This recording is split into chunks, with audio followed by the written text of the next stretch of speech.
Mashura say Zimbabwe, welcome to our channel Zim Confessions and Deep Secrets. Kana kari kuchanka kukuya panino channel, please don't forget to subscribe. Kama chukwaga oka subscriber, don't forget to comment and share this video. Nasi Zimbabwe, tawigira inye ya Audzwa na the Namibian best former Zimbabwean security department official. Never Mashura say avabuda story cheated the Zimbabwe Anti-Corruption Commission. Boss vamaike oreza vakaudzwa kuti vasiyane nenyaya ya the controversial business person Chivhayo, Moses Mpofu and Mike Chimombe. Reza uyo akabuda achitaura iye achiti they have evidence against Chivhayo and his team. Akataura zvakare achiti akava question akavadedza for questioning ari kunzi he has been warned muri Zimbabwe nevakuru venyika muri Zimbabwe. Mashura sei abuda achitaura iye achiti the intelligence officer achitaura achiti Reza has been threatened and warned not to touch them.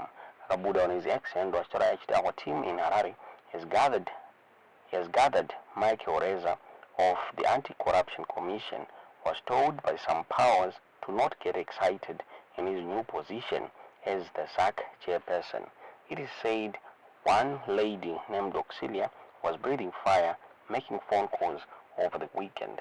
Tisingaziye kuti nyaya chokwadi kana kuti akaendera mberi achiti as it stands, the likelihood of interrogation of players involved and any further investigations on the various corruption allegations whose overwhelming evidence ZACC has possession of now hangs in the balance.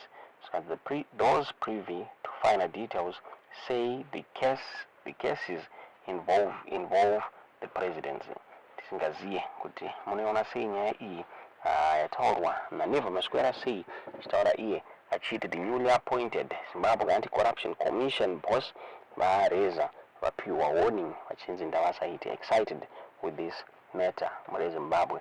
Since he was ordered not to touch Chivhayo since the case iri kuinvolve the presidency. Does this mean kuti President Mnangagwa vakapiwawo vanga vari involved zvakare mudeal iri?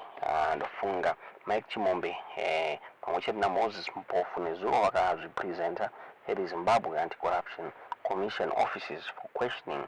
Asi zviri kunzi they were told to go back by the investigating officer. Achitaura iye achiti he had a busy schedule. Achitaura achiti he was busy muri Zimbabwe. Tisingaziye kuti munoona sei nyaya iyi.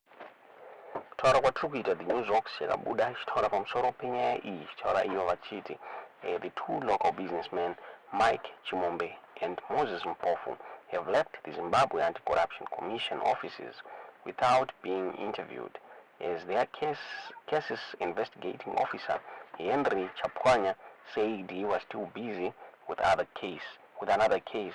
Chipkwanya told Chimombe and Mpofu that he will look for them when he is done and whenever he gets time to deal with their issue. So we went there and we waited for the investigating officer Chipkwanya. When he came, he said he was busy with another case at the moment and would call us whenever he gets time.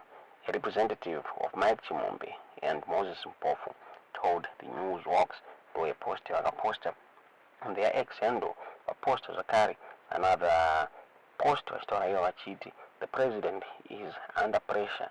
Chinzi either way he needs to act. Story vachiti damned if he acts, damned if he does not. So President Mnangagwa is in a serious fix over ex-convict tycoon Wicknell Chivhayo's fate regarding Zimbabwe Electoral Commission ZACC tender scandal. He is damned if he allows his arrest, as he may spill the beans, and damned if he doesn't, as that proves his claim that he controls him. Either way, Mnangagwa has a lot to lose in this corruption case, which has sagged in his office of the President and Cabinet, and the Chief Secretary to the Cabinet, Martin Rushwaya, ZACC Chairperson Priscilla Chigumba, and the Central Intelligence Organization Director General Isaac Moyo. All of them close to him and some relatives. Meanwhile, Chivhayo, who says Mnangagwa is under his tight grip and blots about it, has nothing to lose but everything to gain from this. Kaziya kuti munoona sei yaburitswa the news hawks muri Zimbabwe taura kwatiri kuita. Chivhayo is in Zimbabwe. Flamboyant businessman Whitney Chivhayo abuda achitaura achiti he is in Zimbabwe. Muri Zimbabwe since haana kubuda kunze kwenyika. Asi Chivhayo akabuda achirevela his whereabouts and activities achireacta to a Daily News report iyo yakabuda. Chitaura iyo ichiti he is facing potential extradition. Chivhayo yakabuda on his Instagram story achitaura achiti he is in Zimbabwe. Since nguva yese he was in Zimbabwe and akaspenda Friday yake ari kuchurch muri Zimbabwe. Kabuda achitaura achiti newspapers ari kushandisa zita rake kuti awanikwa achitengwa muri Zimbabwe. Kabuda achiti madzibaba vakaswera pamasowe nezuro. Iri zita hombe munorida nhai rinotengesa bepa. Ndozvakabuda zvitaurwa naWhitney Chivhayo muri Zimbabwe achikonfirma kuti he is in Zimbabwe. Zvakashamisa vanhu vazhinji kuti why asati azvipresenta to ZACC muri Zimbabwe. Taura kwatiri kuita the account yaZACC yakahekwa neheka yaishandisa the username rekuti mhepo yenyika.